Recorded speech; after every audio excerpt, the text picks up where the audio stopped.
There are some questions in history that don't just stay in the past. They echo through time, shaping the world we live in today. We're about to explore one of the biggest. Who was meant to lead the Muslim community after the Prophet Muhammad? Think of it less like a history lesson and more like a logical investigation, a puzzle that's over 1,400 years old. Okay, so let's dive right in. Picture this. The founder of a massive, world-changing community is suddenly gone. There's this huge leadership vacuum. And the one question on everyone's mind has to be, was there a plan? Was something set in motion for this exact moment, or was the future just left completely up to chance? Now, our goal here isn't to take a side in a debate that's been going on for centuries. Nope. Instead, we're going to do what our source material does. We're going to approach this like a detective, just looking at the evidence, using pure reason, and seeing where that trail leads us. And to do that, we have to build our case on solid ground. So we're only going to use facts and events that pretty much everyone agrees on, things you'll find in the major historical records from all perspectives. This way, you're not just watching, you're basically part of the jury, following the logical deductions right alongside us. All right, so where do we begin our investigation? Well, let's start by looking at 3 really significant events from the final years and months of the Prophet's life.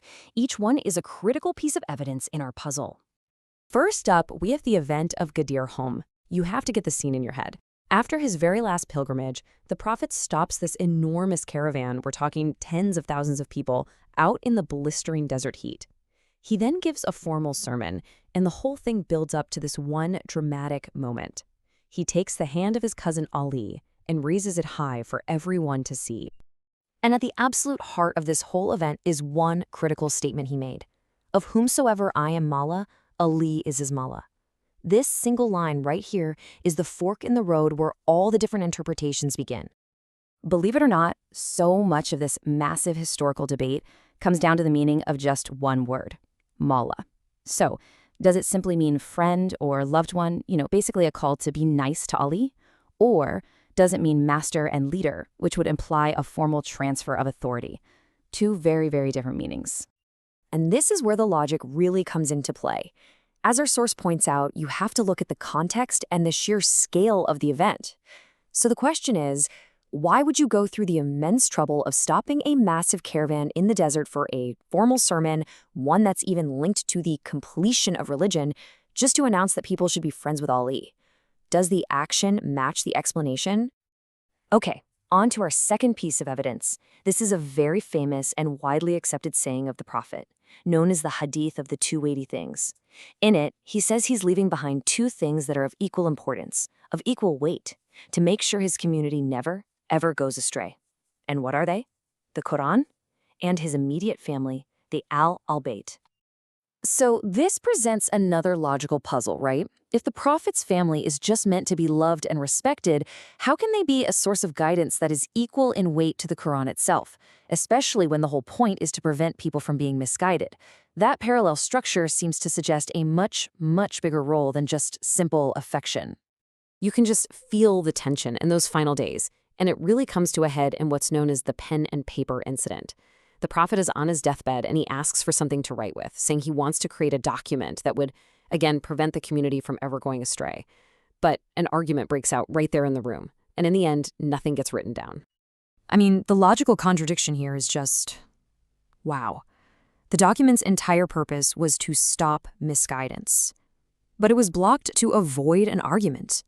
So by trying to prevent a short-term dispute, the very thing that could have prevented long-term misguidance was stopped. It just doesn't quite add up. So now we shift to the moments right after the Prophet's death.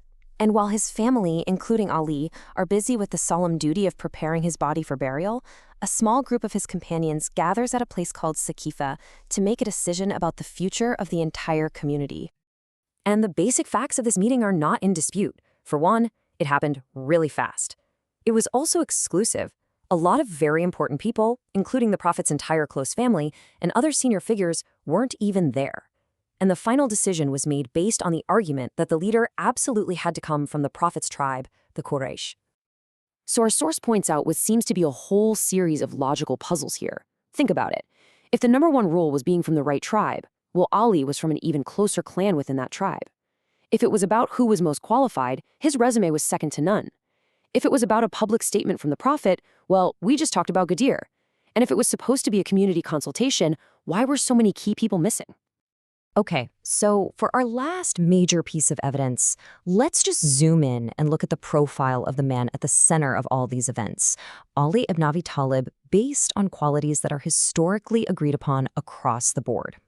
So here's the crucial point. When you look at this list, you realize no one else had this specific, powerful combination of qualifications. He was literally raised by the Prophet, had the closest family connection, was widely seen as the most knowledgeable, had been appointed to leadership roles before, was a proven hero. The list just goes on and on. All right, we've laid all the clues out on the table. We have the public declarations, the private moments, the political events. Now let's follow the sources method and try to piece this puzzle together using pure, simple reasoning. The source gives us a really clear three-step framework for thinking about this. First, just look at how the Prophet himself did things. Did he tend to appoint leaders, or did he just let things happen? Second, stack up the candidates against any logical criteria you can think of: merit, closeness, designation, and see where the evidence points. And finally, you have to weigh the arguments. What's more important, a practical political move or a prophetic statement? Now, this table does a great job of laying it all out, side by side. The source basically argues that when you go through the list and apply every rational criterion you can think of, tribal connection, family ties, public appointment, knowledge, even that direct link to the Qur'an as a source of guidance, the evidence consistently seems to converge on one person. And that brings us to the logical verdict presented in our source material. It concludes that if you base your decision purely on the Prophet's own patterns, his public statements, and his repeated, explicit goal of preventing his community from going astray, then Ali emerges as the most structurally and morally logical successor. Again, this is presented not as a conclusion of faith, but as the end result of a reasoned argument. And this leaves us with the source's final, really powerful question for us to think about. We all know the saying, history is written by the victors. The choice made at Saqifah undeniably set the course for history. But does what happened retroactively change the truth of what came before it? It's a huge question that challenges us all to think about the difference between political outcomes and original principles.